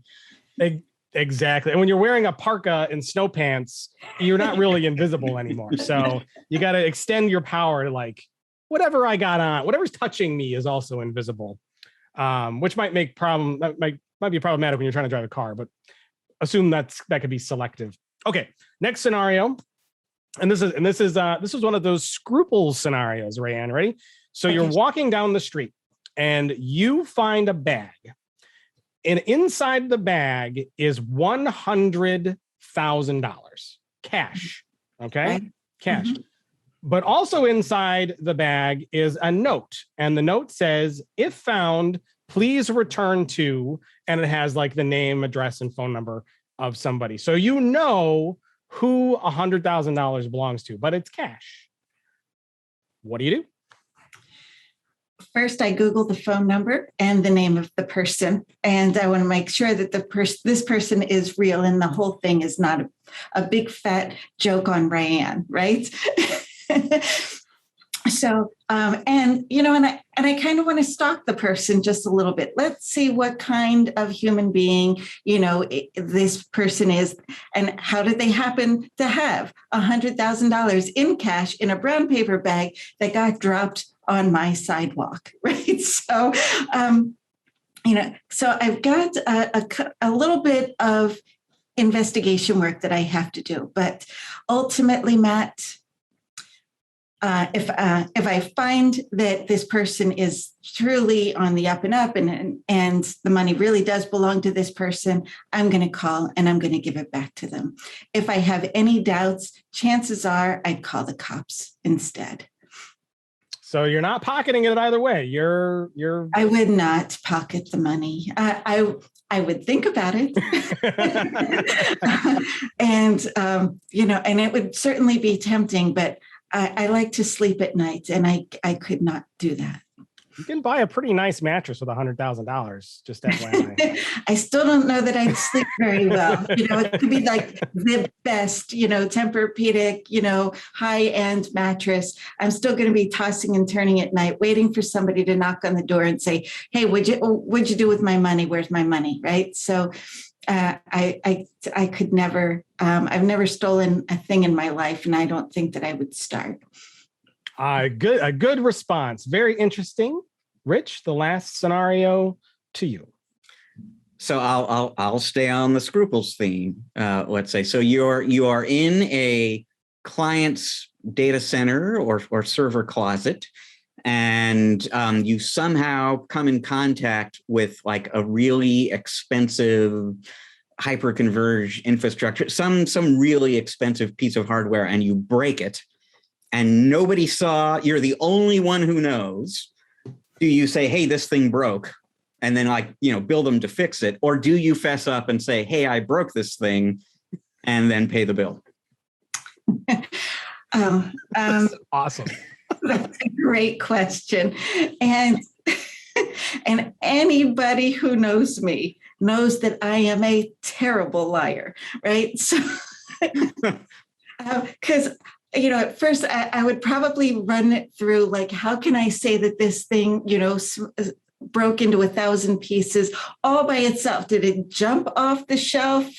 And I would go through this, this scenario and try to come up with some way of not pointing the finger at myself, but ultimately I'm going to have to fess up and say, all right, dude, I screwed up, and here's the broken pieces of your appliance, and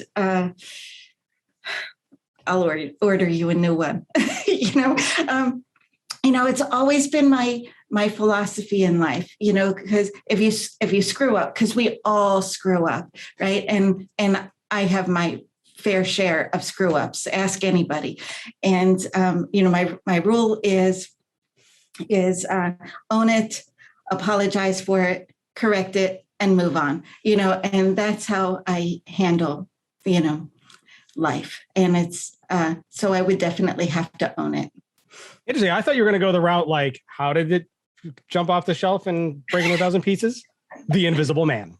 The Invisible. Oh, perfect excuse. It would have been. Right now the perfect excuse for everything is COVID. COVID did it. COVID made us, drop that. I sneezed, fell right out of my hands. No, I love your answer though. Personal accountability is a dying thing in the world, and the more people who have it, the better. So it's a great response to that. I'd have been also fine with the Invisible Man excuse. Either one was good, but I think the Invisible Man one would have been more fun. But yeah, I'm a scribbles kind of gal, I guess. And it's that's what I do. If I don't have honesty and integrity, then I don't even have a business to run. So, so there's that. Being honest and integrity is good. So, folks, if you like this game, what would you do? Throw a comment on YouTube or send us an email, podcast@ChannelPro.com, and we'll make sure we play this game again. I thought it was good. Rich, you like it? I liked it. Rand? I did actually. I thought it was more fun than the 5 questions. So. Yeah, because it makes me think, and then I had to use, some problem solving skills, like, hey, how can I unplug that vacuum cleaner? No, this toy is probably going to be better, So I thought it was good. Rand's a fan. I like it.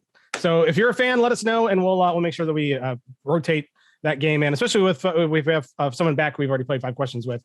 It'll give us another one. And if you got an idea for a game that we could play with our guests, again, podcast@ChannelProNetwork.com is the email address, or put a note on the YouTube video there, and we'll make sure that we check that out, and we will read that, and we will think about it for sure. Well, that's going to wrap up episode 198, almost, Rich, because you are going to tell us what we might have missed and what is coming down the pike. What is that?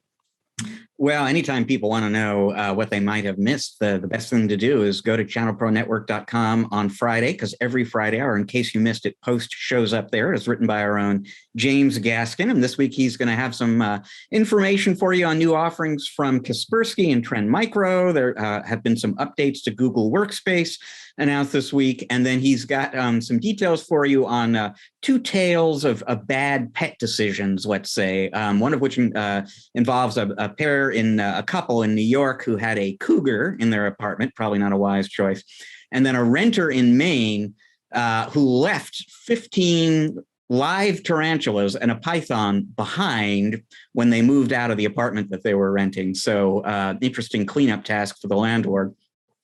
Looking ahead to next week, the very first Cisco Provider Elevate event takes place next week. That's a Cisco partner event for MSPs. We were talking about Zoomtopia, their user conference and partner conference is taking place next week. And then I can't name names, but we've got news, especially in the first part of the week. There's actually going to be a lot of news coming from BDR and security and device management companies. So stay tuned to ChannelProNetwork.com for that as well. Awesome stuff. That is the website to go to, ChannelProNetwork.com. Go there each and every day to find stories like that, plus white papers, resources, downloads, news articles, other thought pieces from thought leaders all over the industry. It is where you want to be. Set it as your homepage. And of course, subscribe to Channel Pro Weekly. We're on YouTube. We're on every podcast thing imaginable. So subscribe there, subscribe to both, because sometimes you're in a position to watch. Sometimes you want to take us with you on the road.